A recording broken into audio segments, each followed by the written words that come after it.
जय हिंद दोस्तों, मैं हेमंत फिर उज्ज्वल परिवार की तरफ से आप लोगों के बीच में अपनी एक और क्लास लेकर के हाजिर हूं। और जो आज की जो क्लास रहेगी वो रहेगी हमारी हिस्ट्री की। जैसा कि आप सबको पता है, हम हिस्ट्री में पढ़ रहे हैं मॉडर्न हिस्ट्री। और मॉडर्न हिस्ट्री में जो हमारा जो टॉपिक चल रहा है वो है यूरोपियन कंपनियों का भारत में आगमन। यूरोपियन कंपनियां भारत में आई, आकर के कैसे उन्होंने अपनी जड़ जमाई, कैसे एक दूसरे की जो प्रतिद्वंदिता थी वो उन्होंने आपस में सेट किया, और उनके ऊपर सबसे ज्यादा शक्तिशाली अंग्रेज निकल करके आए, वो किस प्रकार से उन्होंने अपना शासन स्थापित किया।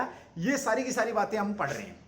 और इससे पहले की जो क्लासें हिस्ट्री की जो निकल चुकी हैं, 7-8 क्लासें निकल चुकी हैं। जो मेरे पुराने स्टूडेंट हैं, जो मेरे मित्र हैं, उन्हें पता है, जो देख रहे हैं, जो फॉलो कर रहे हैं, उनको पता है कि इससे पहले हमारी 7-8 क्लास निकल चुकी हैं। तो जो कोई नया स्टूडेंट आज पहली बार इस क्लास को देख रहा है, तो मेरी रिक्वेस्ट है उससे कि वो हमारी यूट्यूब जो चैनल है उसके ऊपर जाए और जो पिछली जो क्लासें हैं, जो इनसे पहले के जो भाग हैं, उनको देखे और अपने ज्ञान को बढ़ाए। तो चलिए दोस्तों, हम अपनी क्लास शुरू करते हैं। आज यूरोपीय कंपनियों का भारत में आगमन। तो जो आज का जो टॉपिक रहेगा,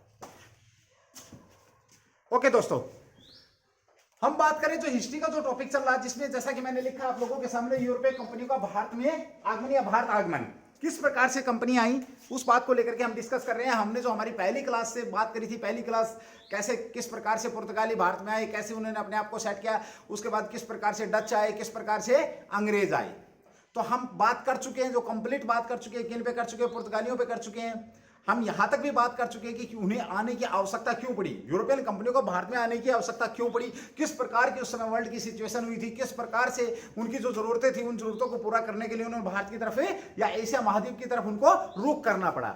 ये सारी की सारी बातें अगर आपको बेहतरीन ढंग से समझनी है तो please you can go our YouTube channel and take जो हमारी पहले की जो क्लासें हैं उनको आराम से आप देख सकते हैं, ले सकते हैं। ओके दोस्तों, तो यहां पर जो लास्ट क्लास थी, जो सबसे लास्ट क्लास थी मेरी हिस्ट्री की, उसमें हम बात करें किसकी? अंग्रेजों की बात कर रहे हैं। और अंग्रेजों का भी जो आगमन और जो उनका सेटअप था वो खत्म होने को आ रहा है। इस क्लास के दौरान मैं आज पिछली क्लास में खत्म हो चुका है, जो थोड़ा बहुत है वो एक बार मैं जिक्र करके उसको फिनिश करता हूं। उसके बाद जो आज की जो हमारी क्लास रहेगी वो बात करेंगे, हम डैनो पे बात करेंगे, स्वीडिश ईस्ट इंडिया कंपनी थी उसके ऊपर बात करेंगे, एंड देन फिर फ्रांसीसी।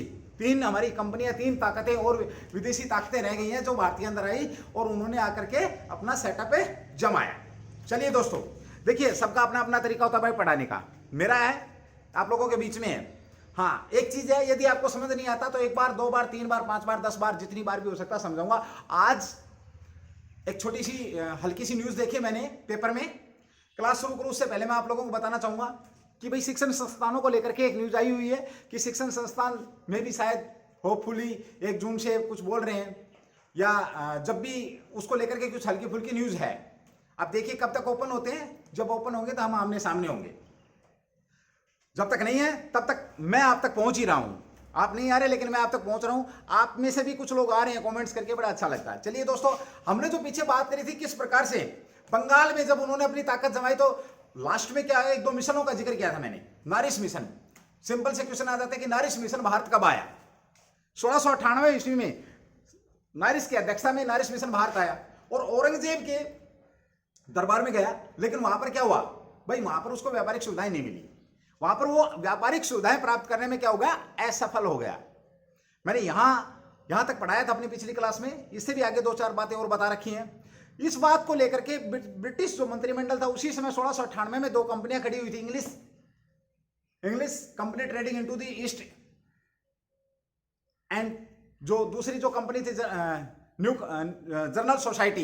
इन दोनों कंपनियों को संयुक्त करने के लिए मंत्रिमंडल का दबाव बढ़ा हुआ था। मैंने एक एक कंपनी कब खड़ी और कैसे विलय हुआ 1708 में इनका, ये बात मैं आप लोगों को अपनी पिछली क्लास के अंदर बता चुका हूं। तो सिंपल सा क्वेश्चन था, नारिश मिशन को लेकर के भी मैंने बात करी। उसके बाद एक और मिशन आया था, John Sermon mission. John Sermon mission के जो जॉन सरमन मिशन,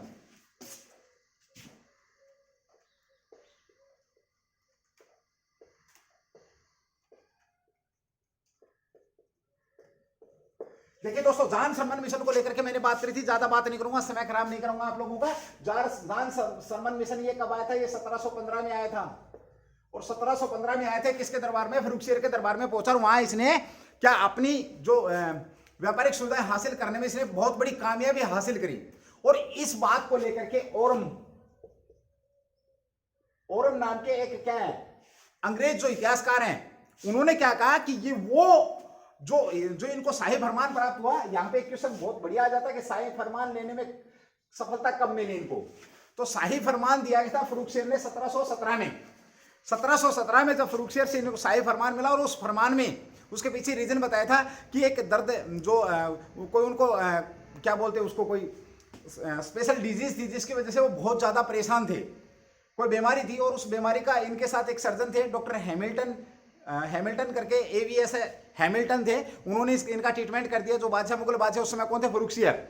और उस वजह से इनका जो ये इच्छा थी, अब इनकी इच्छा की बात करी तो मैंने, इनकी इच्छा थी कि भाई बंबई में जो सिक्के चलाए जा रहे हैं, जो जॉन सरमन मिशन फर्रुखसियर के दरबार में पहुंचा, तो उसकी इच्छा का जिक्र कर रहा हूं मैं। उनके पास 3-4 डिमांडें थी। पहली डिमांड तो ये थी कि जो औरंगजेब के समय जो विशेष छूट दे रखी थी, वो सारी की सारी छूट क्या इनको मिलनी चाहिए। ओके, एंड देन दूसरी बात ये थी कि भाई जो कलकत्ता के पास है वो 38 गांव, वो इनको चाहिए। एंड जो थर्ड जो बात थी, तीसरी जो डिमांड थी वो ये थी कि मुंबई के अंदर जो सिक्के अंग्रेज लोग बना रहे थे, वो सिक्के बंगाल में चलाने की अनुमति मांग रहे थे। ये इनके फरमान के अंदर मोटी मोटी बातें थी। लेकिन जब फर्रुखसियर इनसे खुश हुए, अंग्रेजों से खुश हुए, तो उन्होंने एक शाही फरमान निकाला। और शाही फरमान में इनको दे दिया कि 3000 रुपए के बदले आप बंगाल में मुक्त व्यापार कर सकते हैं।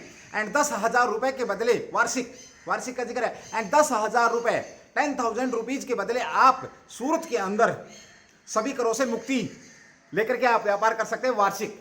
और साथ ही जो मुंबई में बने हुए जो सिक्के हैं, ना केवल बंगाल में बल्कि पूरे मुगल शासन काल में चलाने की इनको क्या मिल गई? मेरे दोस्तों, मेरे भाइयों, क्या मिल गई? अनुमति मिल गई। यहां तक मैंने आप लोगों को बताया था। और इसको ओरम ने क्या कहा, इस फरमान को जब ये मिला, ये फरमान कब निकाला? 1717 में निकाला, शाही फरमान, शाही फरमान भाई, ठीक है। और इसको क्या बोला गया? मैग्ना कार्टा है, मैग्ना कार्टा। और मैग्ना कार्टा का मतलब क्या होता है? महान अधिकार पत्र, महान अधिकार पत्र। दुनिया का पहला मैग्ना कार्टा कब निकला था? दुनिया का पहला महान अधिकार पत्र का कब निकला था? 1215 ईस्वी में निकला था, आप लोगों को पता है। चलिए दोस्तों, जब ये मिला इन्होंने महान अधिकार पत्र, इस अधिकार पत्र से इन्होंने बहुत ज्यादा बेनिफिट लिया अंग्रेजों ने, और अपने आप को स्टेबल किया। यहां तक अंग्रेजों ने अब एक ताकत के रूप में उभरना प्रारंभ कर दिया। यहां तक की जो ये बात थी, 5-6 मिनट मैंने जो आप लोगों के लिए, ये पिछली क्लास में मैं ये सारी की सारी बातें करा चुका हूं। चलिए दोस्तों, आज जो हम बात करेंगे, पहले मैं बात करूं एक बार डेनिश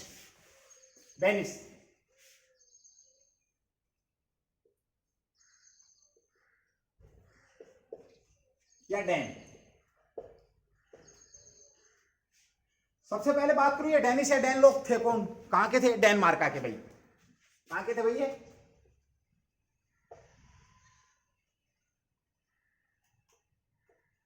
डेनमार्क कंट्री के थे। अब देखिए, अंग्रेजों के बाद कौन आए? पहले कौन आए? पुर्तगाली आए। एंड देन सेकंड में कौन आए? डच आए हैं। थर्ड पे कौन आए हैं? अंग्रेज आए हैं। यह अलग बात है कि अंग्रेजों ने फैक्ट्री की अगर स्थापना की बात करें तो पुर्तगालियों के बाद फैक्ट्री अंग्रेजों ने लगा ली थी। ये मैं आपको पिछली क्लास में बता चुका हूं, दोबारा से रिपीटेशन हो रहा है कि भाई जो अगर आने की क्रम की बात करें हम, तो पहले पुर्तगाली आए हैं, एंड देन फिर डच आए हैं, एंड देन फिर अंग्रेज आए हैं, एंड देन डेनिश। जो डेनमार्क का मैं यहां पर जिक्र कर रहा हूं आपको, डेनमार्क से ये लोग आए। अब देखिए दोस्तों, डेनमार्क से ये लोग आए। अब इन्होंने क्या किया? 1664 में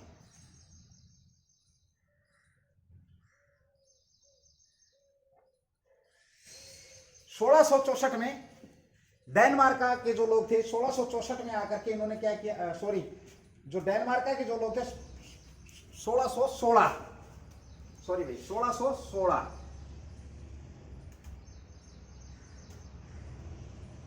डेनमार्क के लोग हैं, ये 1616 में आए हैं पश्चिम से पूर्व की तरफ, और 1620 ईस्वी में इन्होंने अपनी पहली व्यापारिक कोठी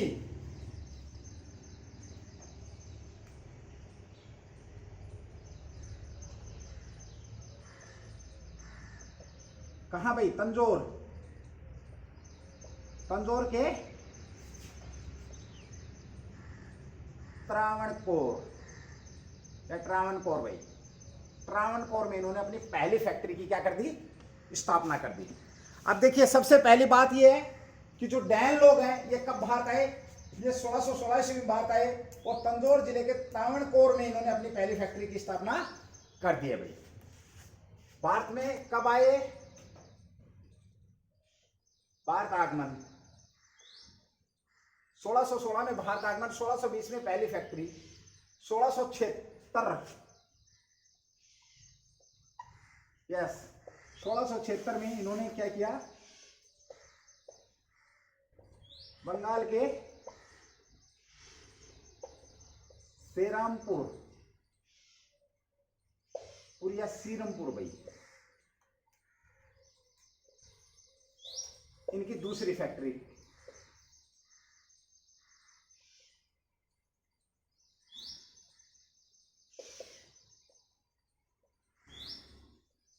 ओके।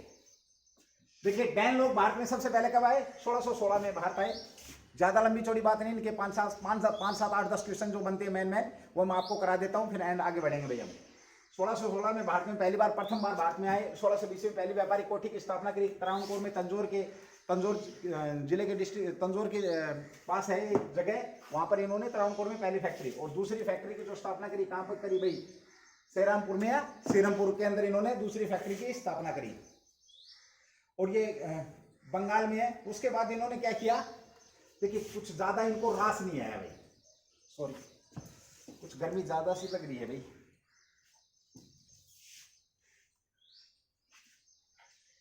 ओके। उसके बाद 1745, अब देखिए दोस्तों 1745 में इन्होंने क्या किया भाई, अपनी ये सारी फैक्ट्री थी इनको क्या कर दिया, 1745 में इन सभी फैक्ट्रियों को इन्होंने क्या कर दिया, बेच दिया इसको अंग्रेजों को।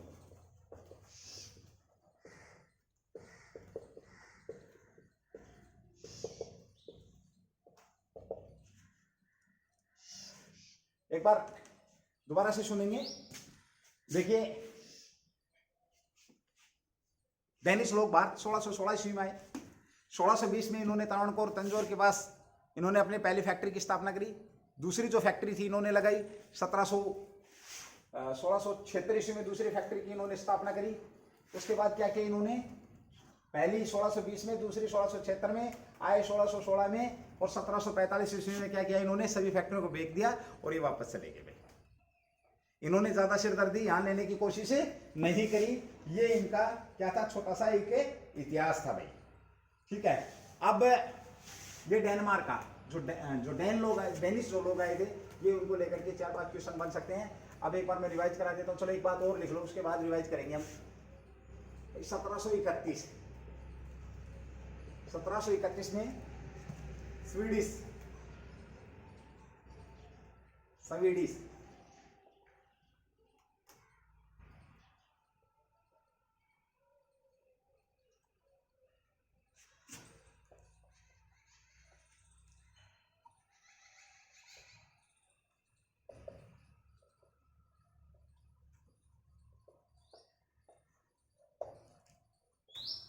देखो भाई, अब बात कर रहा हूं मैं, किसकी बात कर रहा हूं, जो स्वीडिश जो लोग थे, कहां के रहने वाले थे। सबसे पहले तो मैं बात की स्वीडिश लोग कहां के रहने वाले, स्वीडन के। और इन्होंने क्या किया 1731 में एक फैक्ट्री की स्थापना कर ली इन्होंने। 1731 में स्वीडिश जो लोग थे, स्वीडिश लोगों ने क्या किया, फैक्ट्री की स्थापना कर ली, जिसका नाम क्या था, स्वीडिश ईस्ट इंडिया कंपनी की स्थापना की इन्होंने 1731 में। स्वीडन के रहने वाले थे, और कहां पर करी इसकी स्थापना भाई, गोहनबर्ग गोहनबर्ग भाई।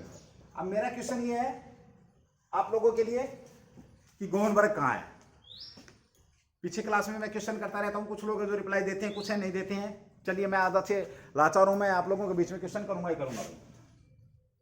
ठीक है, इसके बाद क्या हुआ, ये ज्यादा दिन तक नहीं रहे, उन्होंने इसको किसको, अपना जो व्यापार था चीन के साथ किया।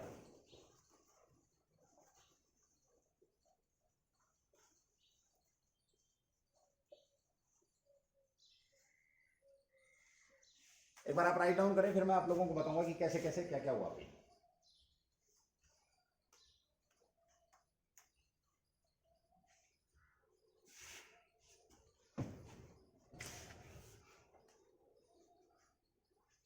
ओके, हो गया हो गया। अब मैं रिवाइज करा देता हूं आपको। देखिए हमने बात करी, सबसे पहले बात करी डेनिश लोगों की। डेनिश लोग थे कहां के भाई, डेनमार्क के।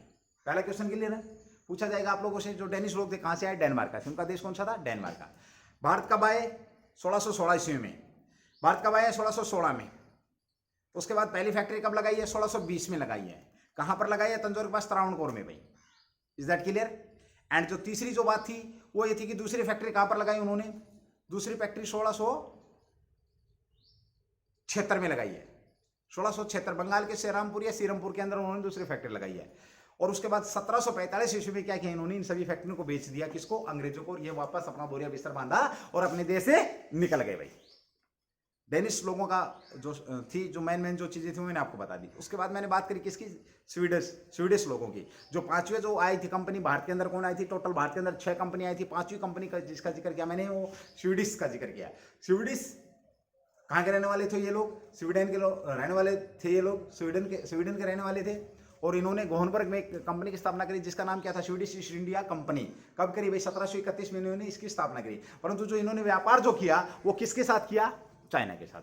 आपसे पूछा जा सकता है कि दोस्तों इनमें, इन कंपनियों में से चाइना के साथ किसने व्यापार किया, केवल और केवल चाइना के साथ किसका व्यापार था। तो आपको जैसे मान लिया फॉर एग्जांपल दे देंगे, आपको दे देंगे अंग्रेज दे देंगे, फ्रांसीसी दे देंगे, उसके बाद आपको अपने पुर्तगाल दे देंगे एंड स्वीडिश। इसमें बोलेंगे ओनली केवल और केवल जो चाइना तक सीमित थे वो कौन सी कंपनी सीमित थी, तो चाइना तक जो कंपनी सीमित थी वो स्वीडिश कंपनी सीमित थी। आप लोगों के इस टाइप से क्वेश्चन आ सकते हैं, तो ये आपको एक पता होना चाहिए। ये यहाँ पर स्वीडिश का भी जो हिस्ट्री वो खत्म हो जाती है भाई।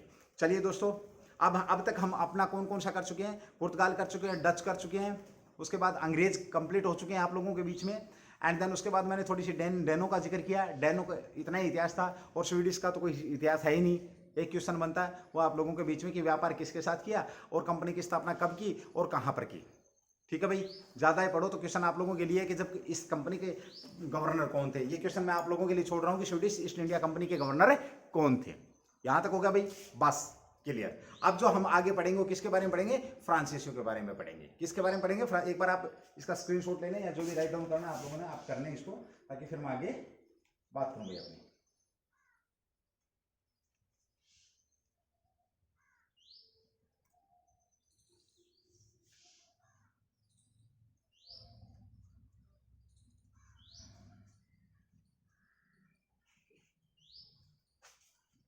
चलिए भाई, हो गया होगा आपका।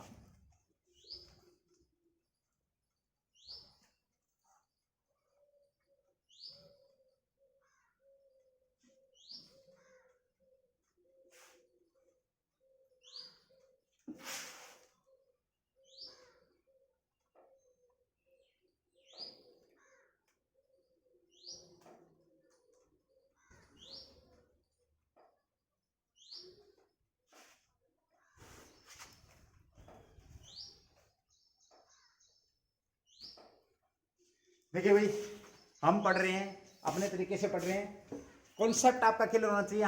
मैं हिस्ट्री को आप लोगों के बीच में क्वेश्चन आंसर फॉर्मेट पे भी दे रहा हूँ, स्टोरी के तौर पे भी आप लोगों को दे रहा हूँ, समझाने की कोशिश कर रहा हूँ। जो लोग पूरा वीडियो देखते हैं, मे भी शायद अगर आप 2 बार वीडियो देख लेंगे तो उस टॉपिक को आपको ना लिखने की ना याद करने की जरूरत रहेगी। ये मेरा आप लोगों से वादा है, क्योंकि मैं शायद एक क्वेश्चन को कम से कम समय जरूर 5-10 मिनट आपका फालतू ले लेता हूँ, लेकिन रिपीटेशन बहुत करता हूँ, ध्यान रखना इस बात का। और रिपीटेशन से मेरी एनर्जी वेस्ट होती है, ना कि मुझे कुछ मिलता है। मुझे ये मिलता है कि अगर आप लोग देखेंगे ढंग से तो आप लोगों को याद हो जाएगा। ठीक है भाई, अब हम बात करेंगे, इसकी बात करेंगे फ्रांसीसी। जो लास्ट जो कंपनी आई है फ्रांसीसी,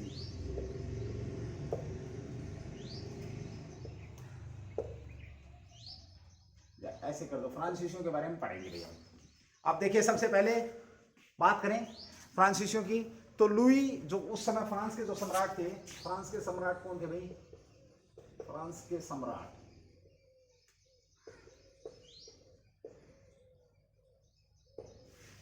लुई 14।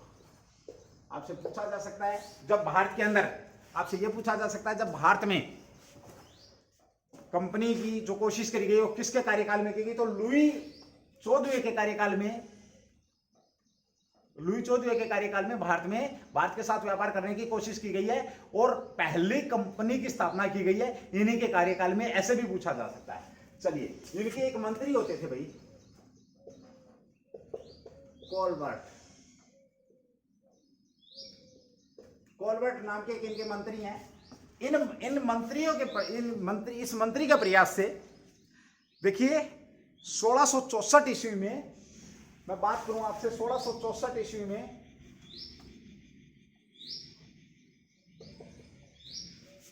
फ्रांस के सम्राट लुई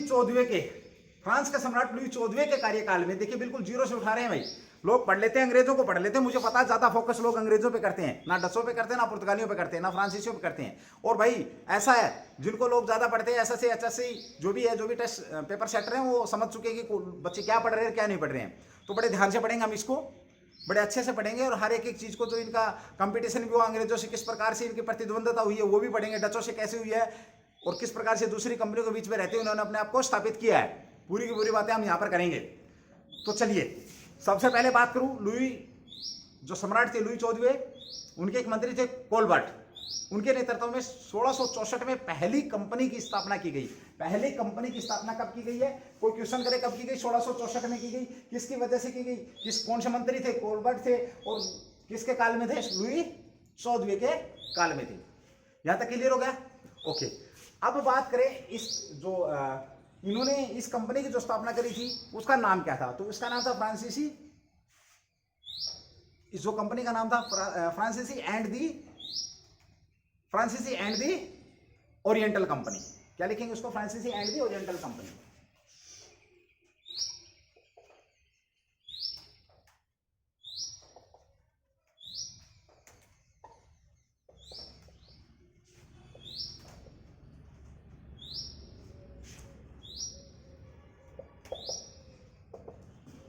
फ्रांसीसी एंड दी ओरिएंटल कंपनी की स्थापना किसकी मदद से हुई? पहली बात भाई, फ्रांसीसी and the oriental company. Company का पूरा नाम अगर आप लोगों से पूछा जाए, कंपनी द एंड ओरिएंटल है। फ्रांसीसी नहीं है, कंपनी द एंड ओरिएंटल है। कंपनी द एंड ओरिएंटल है। Company the end oriental company की स्थापना कब की गई? तो 1664 ईस्वी में की गई। और बता दूं मित्र, ये पूर्ण रूप से सरकारी थी भाई। क्या थी ये? सरकारी या गवर्नमेंट की कंपनी थी भाई। ये आप लोगों को पता होना चाहिए। इसका जो खर्चे का वहन करेगा कौन करेगा? खर्चा सरकार करेगी भाई। कौन करेगा? सरकार करेगी। अब देखिए, ये तो बात होगी किसके कंपनी के खड़े होने की बात होगी। किसके काल में? लुई 14वें के काल में। मंत्री Colbert 1664, company the end oriental, पूर्ण रूप से सरकारी कंपनी, और खर्चा कौन करेगी? सरकार करेगी। यहां तक क्लियर हो गया? अब देखो, अब बात आती है कौन निकल के, कि जो फ्रांसीसी थे इन्होंने पहली जो यात्रा की थी एशिया की तरफ, वो कहां पर की थी? मेडागास्कर द्वीप पे। पहली बार कहां पहुंचे हैं? पहली बार मेडागास्कर द्वीप।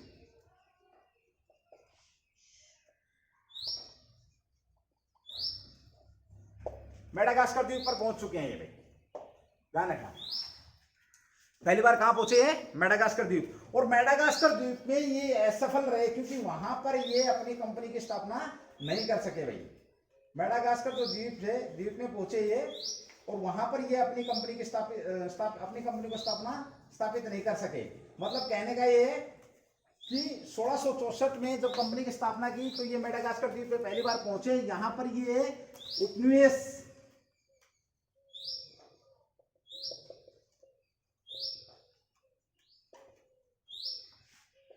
उपनिवेश स्थापित करने में असफल हुए भाई। बहुत सुंदर सा क्वेश्चन बन जाएगा भाई।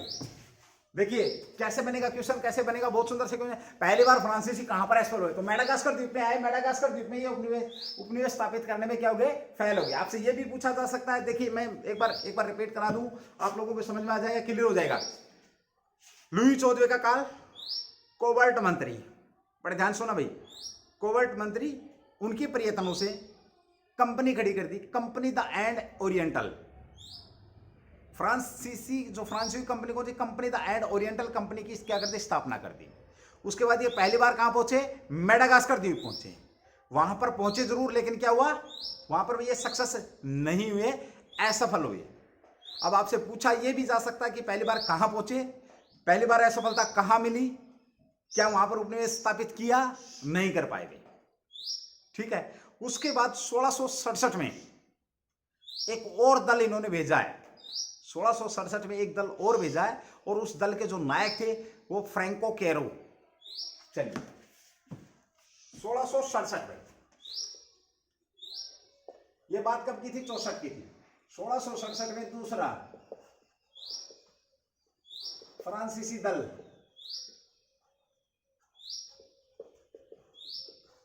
भारत आया भाई। दूसरा फ्रांसीसी दल कहां आया? 1600। इन्होंने दूसरा दल कहां निकाला, कब निकाला? तो 1667 में इन्होंने अपना दूसरा दल भेजा। अब इसके अध्यक्ष कौन थे या इसके नायक कौन थे?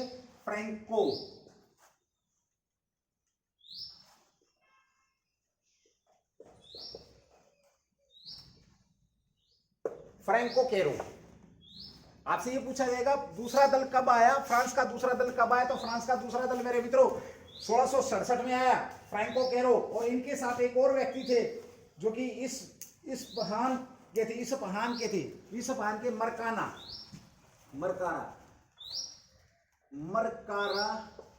नाम के एक व्यक्ति और थे इनके साथ, और ये कहा गए थे इस पहान के निवासी। ओके, अब देखो दूसरा दल आया 1667 ईस्वी में, किसके नेतृत्व में आया? तो नायक बोला जाता था। किसको बोला जाता था? जहाजों के ऊपर जो होता था अध्यक्ष होता था उसको नायक भी बोला जाता था। तो जो या एक पद होता था नायक फ्रैंको कैरो के नेतृत्व में दूसरा दल आया। इसके साथ आए थे ये मरकारा। ठीक है भाई। अब होता क्या है कि 1668 में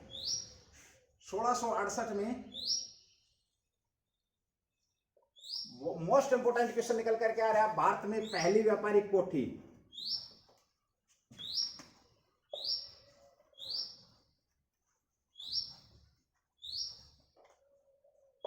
कहां पर भाई?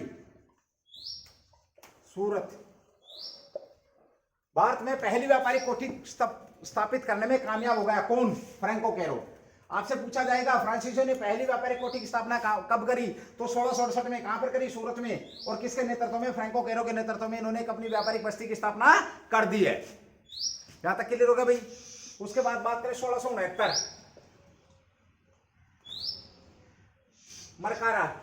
मरकारा ने क्या किया? इन्होंने भी मरकारा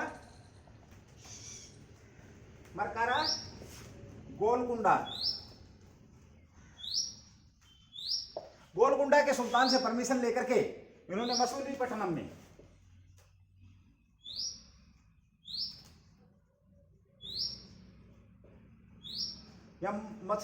में दूसरी फैक्ट्री की स्थापना कर दी भाई। किसकी कर दी? दूसरी व्यापारिक कोठी भाई।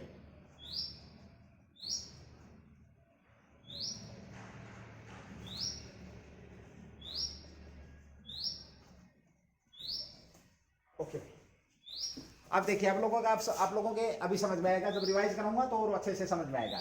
देखिए 1664 में इन्होंने पहली फैक्ट्री की स्थापना कर दी। अपनी कंपनी की इन्होंने स्थापना करी। कंपनी का नाम कंपनी था एंड ओरिएंटल कंपनी का नाम था। पहली बार ये मेडागास्कर द्वीप गए, वहां पर असफल हुए, उपनिवेश नहीं बना सके, सरकारी कंपनी थी, सरकारी खर्चा था, असफल हुए। उसके बाद इन्होंने दूसरा दल निकाला 1667 में। दूसरा दल 1667 में जब निकाला तो उस दल में दो व्यक्ति शामिल थे, फ्रैंको कैरो और एक मरकारा। और इस मरकारे का संबंध कहाँ से था, इस्फहान से था इनका संबंध। और ये दोनों लोग आए, इन्होंने आकर के क्या किया, 1668 में पहली फ्रांसीसी फैक्ट्री की भारत के अंदर या पहली व्यापारिक कोठी या पहली व्यापारिक बस्ती की स्थापना करने में सफलता हासिल कर ली। क्वेश्चन बहुत बढ़िया बनता है, फ्रांसीसियों ने पहली व्यापारिक बस्ती की स्थापना कहां पर की और कब की, 1668 में की, सूरत में की। और किसके नेतृत्व में, फ्रैंको कैरो के नेतृत्व में यहां स्थापित करने में ये क्या हो गए, कामयाब हो गए। यहां तक क्लियर होगा। एंड दूसरी फैक्ट्री की बात करूं मैं, दूसरी व्यापारिक कोठी की बात करूं, मरकारा जो इनके साथ आए थे, इन्होंने क्या किया, गोलकुंडा के जो सुल्तान थे उनसे परमिशन लेकर के मछलीपट्टनम या मुसलीपट्टनम में एक और छोटी सी व्यापारिक कोठी की इन्होंने स्थापना कर दी। ये कब की बात है, 1669 की बात है। अब 2 व्यापारिक कोठी ये स्थापित करने में क्या हो गए भाई, सफल हो गए। चलिए एक बार आप स्क्रीनशॉट लीजिए या राइट डाउन करिए, फिर मैं आगे बढ़ता हूं भाई।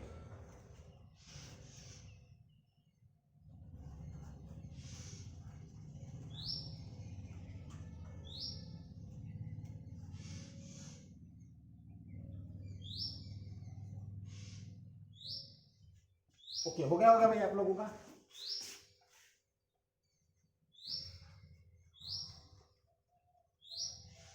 देखिए कहानी की तरह सुनेंगे, इंटरेस्ट से सुनेंगे तो आप लोगों को पढ़ने की जरूरत नहीं रहेगी। सिर्फ सुनिए मजे से बैठ करके। आप तो एसी में, फैन में बैठे होंगे भाई, बस पढ़िए मस्त, कहीं नहीं बैठिए, पढ़िए बस आप, ताकि आप अपने जीवन का जो टारगेट है आपके जीवन का, वो आप अचीव कर सकें। और मुझे तभी ज्यादा खुशी होगी जब आप अपने टारगेट को अचीव कर लेंगे। अब देखिए भाई, 1672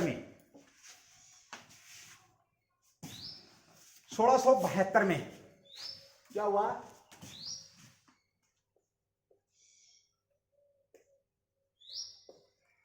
मद्रास के निकट एक जगह है, कौन सी भाई, सेंट थॉमस।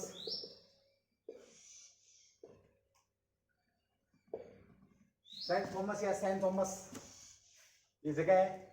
इस पर क्या किया, सेंट थॉमस या सेंट थॉमस जगह है, इस पर क्या किया, इन्होंने कब्जा कर लिया भाई।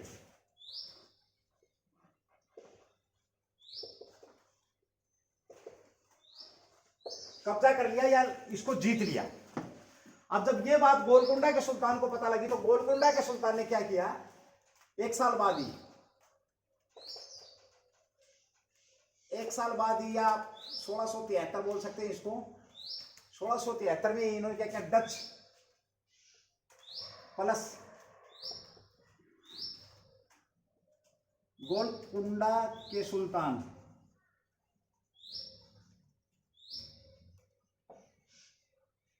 गोलकुंडा के सुल्तान की सेना, संयुक्त सेना,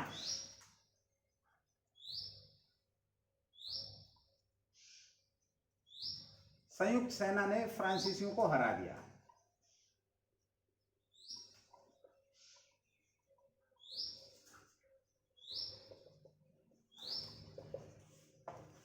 फ्रांसीसियों को क्या कर दिया, हरा दिया। और ये जो सेंट थॉमस थी किसको दे दिया, डचों को भाई। इन्होंने किसको दे दिया, डचों को दे दिया। अब देखिए 2 चीजें, 1672 में, अब मैंने बात करी थी, एक बार देखिए कनेक्टिविटी लीजिए आप लोग, एक बार कनेक्टिविटी लीजिए। 1664 के बाद इन्होंने 1668 में फैक्ट्री लगाई, फिर उसके बाद 1669 में फैक्ट्री लगाई, उसके बाद 1672 में इन्होंने कांड कर दिया। कांड क्या कर दिया, सेंट थॉमस जो जगह थी उस पर कब्जा कर लिया भाई, कब्जा कर लिया, लड़ाई लड़ ली, जीत ली। तो क्या हुआ, गोलकुंडा के जो सुल्तान थे वो नाराज हो गए, उन्होंने डचों के साथ मिलकर के और क्या किया, इसको वापस जीत लिया और उठा करके इसको किसको दे दिया, डचों को दे दिया। ये आप लोगों को पता होना चाहिए भाई। सेंट थॉमस को किसको दे दिया, डचों को दे दिया। उसके बाद 1673 में ही क्या हुआ, 1673 में फ्रांसिस्को कैरो एक व्यक्ति थे जिनका नाम क्या था भाई, फ्रैंको मार्टिन या फ्रांसिस्को मार्टिन, फ्रैंको मार्टिन।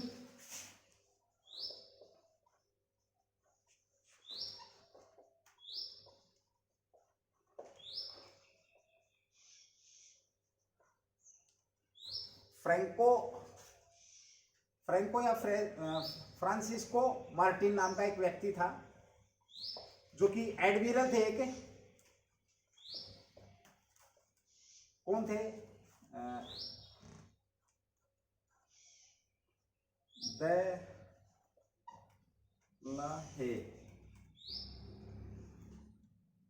दे लाहे नाम के एक एडमिरल थे, इनके साथ ही आए थे। कौन? फ्रैंको मार्टिन या फ्रांसिस्को मार्टिन, इनके साथ आए थे। इन्होंने क्या किया, एडमिरल थे। एडमिरल कौन होते हैं? एडमिरल रैंक किसमें आते हैं? नेवल में जो रैंकिंग होती है, जो समुद्र के अंदर जो हमारे जहाज वगैरह चलते हैं, जो आज की बात करूँ वर्तमान के जो ये रैंक होते हैं, नेवी के अंदर होते हैं। नेवी के अंदर होते हैं। तो इसमें क्या था, इनके साथ ये फ्रैंको मार्टिन आए थे। तो इन्होंने क्या किया, वलीकोंडमपुरा के सूबेदार, वलीकोंडमपुरा, कुछ शब्द है भाई जो ध्यान नहीं रहते पूरा, वलीकोंडम,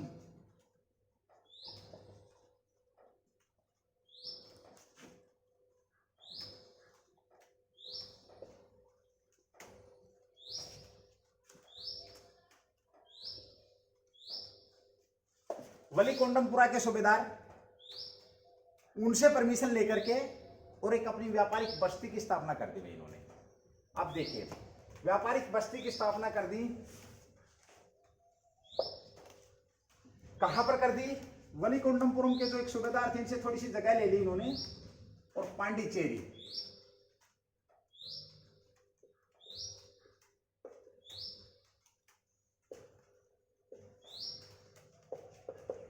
व्यापारिक बस्ती।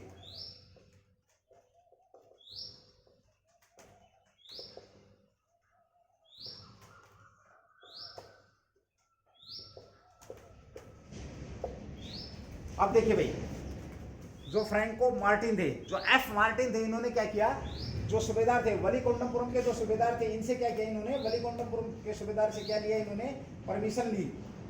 और परमिशन लेकर के इन्होंने क्या किया, एक छोटा सा गांव था पांडिचेरी के नाम से जो गांव था, वहां पर इन्होंने फैक्ट्री की स्थापना कर दी। क्या कर दिया? फैक्ट्री की स्थापना कर दी। अब यहां पर ध्यान देने वाली बात यह है, जो पांडिचेरी, जो यहां पर व्यापारिक बस्ती की जो स्थापना की गई मेरे मित्रों, वो पूर्ण रूप से किलाबंद है भाई।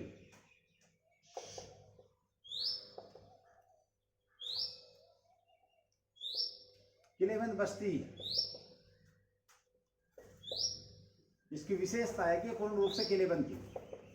और 1674 में एफ मार्टिन को क्या बना दिया, इसका प्रमुख बना दिया। एफ मार्टिन को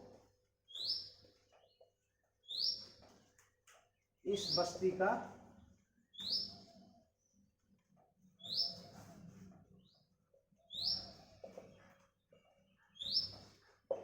प्रमुख बना दिया भाई। आप देखिए दोस्तों,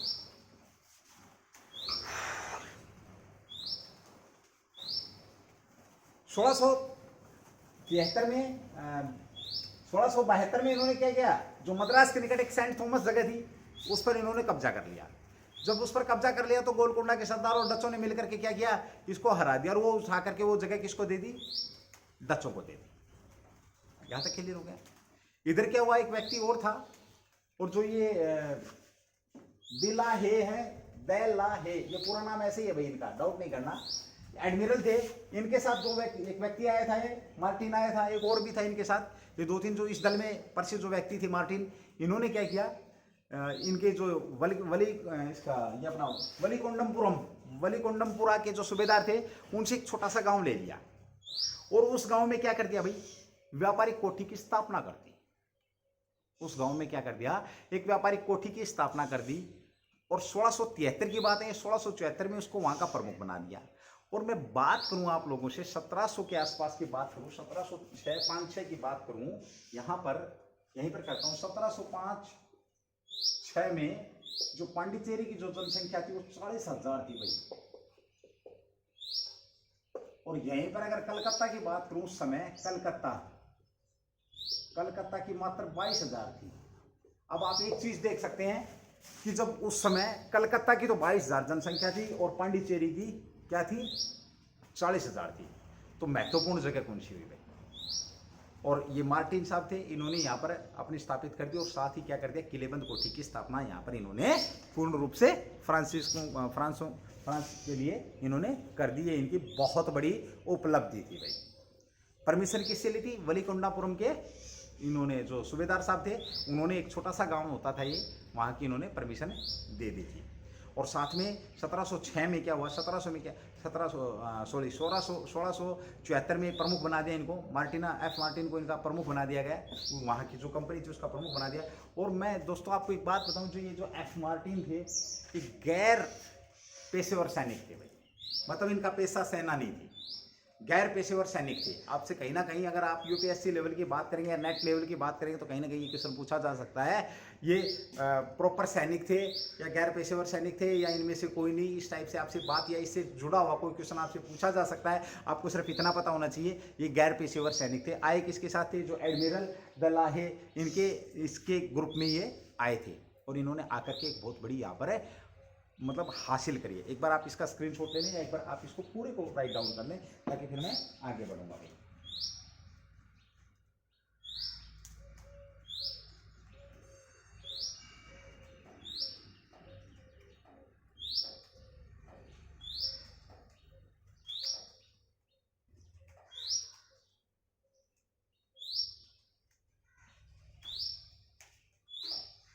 ओके भाई, यहाँ पे एक दो बातें और हैं वो हम नोट करेंगे, ये शायद आपको आपने लिख लिया होगा।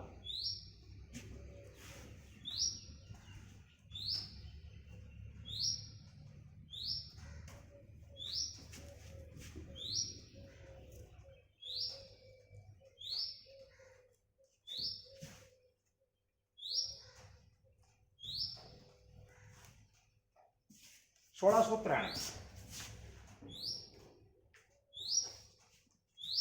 1693 की बात करें हम, 1693 में क्या हुआ, अंग्रेज समर्थित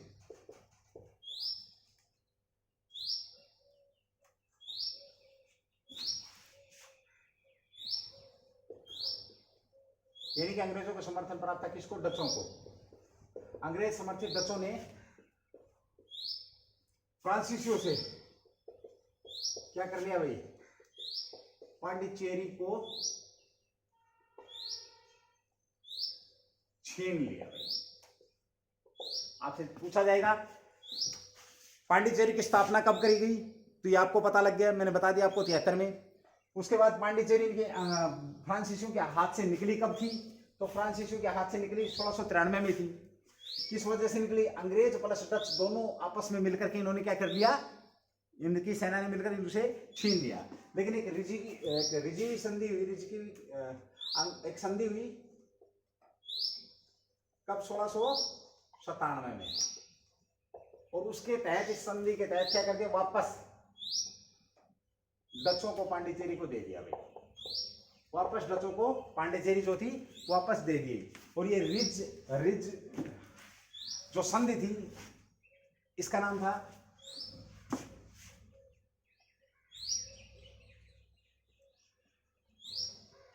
रिजविक की संधि।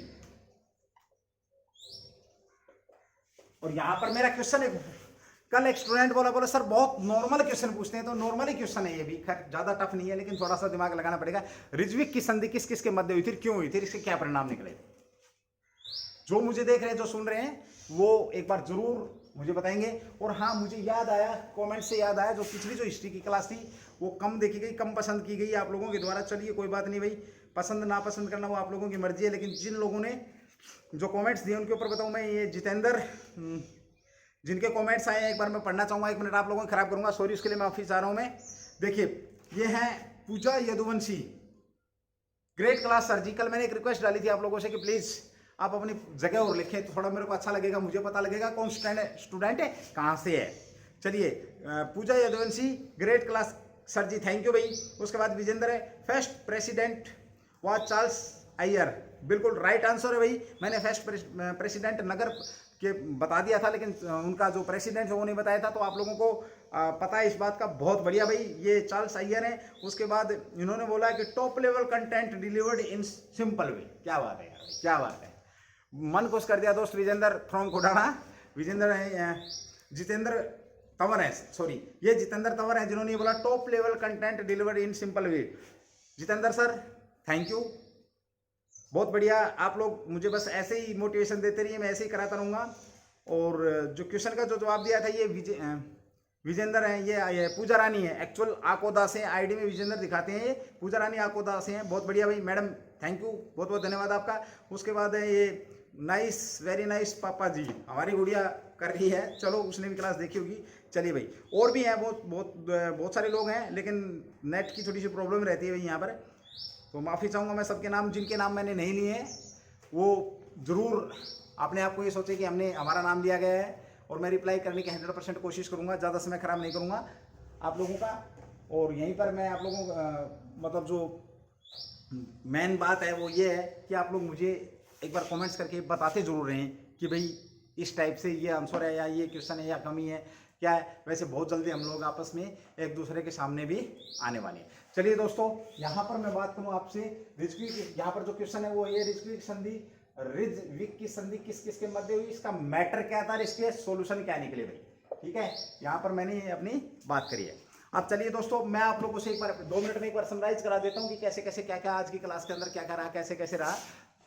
देखिए भाई, सबसे पहले हमने बात करी थी, किसकी बात करी थी, अंग्रेजों की, तो जान समरण मिशन की बात करी मैंने। उसके बाद नारिश मिशन की बात करी। उसके बाद मैंने बात करी डेनिश लोगों की बात करी। डेनिश कहाँ के थे, डेनमार्का के थे। डेनमार्का से उन्होंने 1616 में आए थे पहली बार। 1620 में उन्होंने पहली फैक्ट्री तंजौर के त्रावणकोर में लगाई थी। दूसरी फैक्ट्री उन्होंने फिर लगाई है। दूसरी फैक्ट्री उन्होंने कहाँ लगाई है यह आप लोगों को पता। 1676 ईस्वी में दूसरी फैक्ट्री उन्होंने अपनी स्थापित की। लेकिन 1745 ईस्वी में क्या किया इन्होंने, सारी की सारी जो फैक्ट्री थी वो बेच दी किसको, अंग्रेजों को, और वापस अपने देश से चले गए भाई। ये छोटा सा इतिहास था किसका, डेनिशों का। अंग्रेजों का इतिहास हम पहले खत्म कर चुके हैं। जब उनको शाही फरमान मिला, मैग्ना कार्टा मिला, और हमने बोला फलाना ढिमकाना, कई बार रिवाइज हो चुके, नहीं करवाऊंगा। उसके बाद बात करी थी मैंने छोटी सी, एक लाइन में क्वेश्चन खत्म हो गया था। स्वीडिश ईस्ट इंडिया कंपनी की स्थापना किसने करी थी, कब की गई थी, तो स्वीडिश ईस्ट इंडिया कंपनी 1731 ईस्वी में गोहनबर्ग में की गई थी। लेकिन इसका जो व्यापार था वो किसके साथ था, चीन के साथ था, भारत के साथ इसका कोई व्यापार नहीं था। एंड देन फिर उसके बाद बात करी छठी जो शक्ति भारत के अंदर आई है, जिसके ऊपर हम बात कर रहे हैं, और वो बात क्या थी, वो छठी शक्ति कौन सी थी, फ्रांसीसी। फ्रांसीसी किसके समय में आने की इनकी योजना बनी, तो लुई 14वें के शासन काल के जो कोबल्ट मंत्री थे, एक बहुत बढ़िया मंत्री थे, उन्होंने उन्हीं के प्रयासों से पहली बार कंपनी की स्थापना की गई। कंपनी एंड दी ओरिएंटल नाम से उन्होंने 1664 में कंपनी की स्थापना कर दी। और फिर उसके बाद वो भारत के, और ये एक सरकारी कंपनी थी, पूरा खर्चा सरकार वहन करेगी इसका, इस टाइप से इसकी कुछ कंडीशंस थी। एंड देन बात करूँ, ये पहली बार मेडागास्कर द्वीप की तरफ गई है, लेकिन वहां पर क्या हुआ, इनको असफलता हासिल हुई। वहां पर ये अपने उपनिवेश बनाने में क्या रहे हैं मेरे मित्रों, मेरे भाइयों, मेरे बहनों, असफल रहे हैं, ठीक है भाई। उसके बाद क्या हुआ, 1667 में एक दूसरा दल आया, और वो किसके नेतृत्व में आया, नायक फ्रैंको केरो के नेतृत्व में वो दल भारत पहुंचा। और 1668 ईस्वी में सूरत के अंदर इन्होंने अपनी पहली फैक्ट्री लगाने के अंदर ये लगाने में कामयाब हो गए भाई। 1668 इनके साथ जो एक और आया था मरकारा आए थे। मरकारा ने क्या किया, इन्होंने भी 1669 ईस्वी में इन्होंने दूसरी फैक्ट्री मछलीपट्टम में लगाने में, जो गोलकुंडा के जो सरदार थे उसे परमिशन लेकर इन्होंने दूसरी फैक्ट्री लगाने में भी सफलता हासिल कर ली। उसके बाद इन्होंने क्या किया, 1672 में क्या किया इन्होंने, सेंट थॉमस नामक एक जगह है मद्रास के अंदर, वहां पर इन्होंने क्या किया, कब्जा कर लिया। तो इधर से डच और गोलकुंडा के सरदार नाराज हो गए। जो डच पहले थे, देखिए प्रतिद्वंदी जो लोग होते हैं, जो पहले रहते हैं, वो प्रतिद्वंदी तो ऑटो सिस्टम से बनते ही हैं। अब वो प्रतिद्वंदी थे तो वो आए और इन्होंने इनको खदेड़ दिया, फ्रांसीसियों को भगा दिया, उनके हाथ से वापस ले लिया, और वो किसके अधीन चला गया, वापस डचों के अधीन वो कर दिया गया। उसके बाद फिर मैंने बात करी 1673 में मार्टिन आए हैं, एफ मार्टिन ने आकर के भी इन्होंने अपनी भाई फैक्ट्री लगाने की कोशिश करी है। इन्होंने भी पांडिचेरी में वालिका मंडमपुरम के जो सूबेदार थे, उन सूबेदारों से परमिशन लेकर के एक छोटा सा गांव लिया। गांव का नाम था पांडिचेरी पर इन्होंने अपनी व्यापारिक कोठी की स्थापना कर दी। व्यापारिक कोठी इन्होंने पूर्ण रूप से क्या थी भाई, किलेबंद व्यापारिक जो कोठी थी, पूर्ण रूप से किलेबंद व्यापारिक कोठी थी। और इस कोठी को बाद में इन्होंने क्या किया, ये इनका मुख्यालय भी बना, फ्रांसीसियों का क्या बना, मुख्यालय भी बना। उसके बाद जो ये अपने ली है एडमिरल आए थे, इनके साथ आए थे ये मार्टिन, तो ये एडमिरल थे। आपसे ये पूछा जा सकता है इनके साथ कौन, ये कब आए थे, तो ये भी आप लोगों को पता होना चाहिए। ये सारी की सारी बातें मैं आप लोगों के बीच में कर चुका हूँ। उसके बाद मैंने बात करी जो पांडिचेरी जो भी इन्होंने बसाई, तो भाई पांडिचेरी 1693 में क्या हुआ, 1693 में पांडिचेरी को ले लिया गया, फ्रांसीसियों से छीन लिया, डचों ने फ्रांसीसियों से इसे छीन लिया, अंग्रेज और डचों ने मिलकर के ले लिया। लेकिन रिजविकी की संधि के दौरान 1697 में इनको वापस दे दिया। और उसके बाद इनका पांडिचेरी को मुख्यालय घोषित कर दिया गया 1706 की बात करूँ जब ये मुख्यालय, और इसके जो प्रमुख थे मार्टिन एफ मार्टिन इसके प्रमुख थे पांडिचेरी के। और 1606-7 की बात करूँ तो वहाँ पर जब जनसंख्या थी 40,000 से ज़्यादा जनसंख्या थी, और कोलकाता की मात्र 22,000 जनसंख्या थी। यहाँ पर ये उभर करके सामने आ रही हैं। और कुछ 5-10 जो बातें हैं एक क्लास अपनी और इससे मैं देना चाहूँगा, क्योंकि कुछ क्वेश्चन आंसर फॉर्मेट के अंदर रहेगी, उसमें हम बात करेंगे। एंड देन फिर उसके बाद हमारा ये टॉपिक क्या है कंप्लीट हो जाएगा। जो यूरोपियन कंपनियों का भारत में आगमन का जो क्रम था, किस प्रकार से इन्होंने अपने आप को सेटल किया, अब जो हमारा जो बचा है अंग्रेजों के साथ संघर्ष, इनका जो संघर्ष हुआ है, कैसे संघर्ष हुआ और अंग्रेजों ने कैसे सर्वोच्चता हासिल की, उसके बारे में, जैसे वाड़ीवास के युद्ध वगैरह के बारे में बहुत सारी जो बातें हैं जो आपके एग्जाम के व्यू से बहुत ज़्यादा ज़रूरी है मेरे मित्रों। वो मैं सारी की सारी बातें यहाँ पर आप लोगों के बीच में अपनी जो अगली एक और लास्ट क्लास रहेगी इस टॉपिक की, उसके ऊपर कन्फर्म करेंगे। चलिए दोस्तों, गर्मी बहुत ज़्यादा हो रखी है और अब गर्मी से बचिए आप लोग। खैर 1-2 दिन आज कल तो शायद बारिश हुई है, 1-2 जगह पर बारिश हुई है, 2, 4, 5, 7, 10 जगह पर बता भी रखी है मौसम विभाग ने। तो चलिए, अगर कोई डाउट होता तो आप क्वेश्चन करके पूछ सकते हैं। चलिए दोस्तों, दोबारा मिलूंगा मैं हेमंत, आपको उज्ज्वल परिवार की तरफ से बहुत बहुत शुभकामनाएं और स्वागत करता रहूंगा आप लोगों का ऐसे ही, जब तक सांस है तब तक आस है मेरे मित्रों। लॉकडाउन तो ऐसे ही चलता रहेगा, नहीं चलता रहेगा, खत्म होगा नहीं होगा। लेकिन आज मेरी एक बात को सोच के देखना, आज हम शायद मे भी तीसरे महीने के अंदर घुसने वाले होंगे, 1-2 दिन 3-4 दिन में घुस चुके होंगे, नहीं तो घुसने वाले होंगे। अगर मैं बात करूं सेंटर की बात करूं तो हमने हमारा जो सेंटर था वो तकरीबन 15 मार्च के बाद हमने क्लोज कर दिया था। 15 से 20 मार्च के बीच में हमने क्लोजिंग कर दी थी। तो अप्रैल हो गया, मई हो गया, तो तीसरे महीने 5-10 दिन में हम घुस ही जाएंगे। तो आपने उसके दौरान क्या किया, आपकी क्या अचीवमेंट रही उस दौरान, या सिर्फ कोरोना की न्यूज़ सुनी, कोविड-19 के बारे में जानकारी कलेक्ट करी और वो जो ज्ञान बांटने वाला जो है ना सिस्टम, उसके ऊपर ऐसे अंगूठे घिसाए हैं आपने, या फिर आप लोगों ने अपने टारगेट के लिए मेहनत करी? होगा, सब कुछ होगा मेरे मित्रों। बहुत सारी डेटें आनी शुरू हो गई हैं, बहुत सारी। एक आज पॉजिटिव न्यूज है, आज की पॉजिटिव न्यूज आई है शिक्षण संस्थानों को लेकर के, मैन हेडिंग में दैनिक भास्कर में पढ़ी है मैंने, ठीक है। तो सब कुछ होना है, लेकिन अब पछताए क्या होता है, तब चिड़िया चुग गई खेत। मेरे दोस्तों, समय निकलने के बाद ऐसे ही होता है। फिर भी मैं जगा रहा हूं आपको, अभी भी समय है, अभी भी समय है, अभी भी जागो उठो, अपने टारगेट के प्रति सजग रहो। चलिए दोस्तों, इतना ही कर सकता हूं, इससे ज्यादा तो मैं कुछ कर नहीं पाऊंगा। ज्यादा करने की कोशिश करूंगा तो आप लोग पागल घोषित कर देंगे। जय हिंद दोस्तों, फिर मिलूंगा आप लोगों के बीच में एक और क्लास लेकर के। Thank you so much.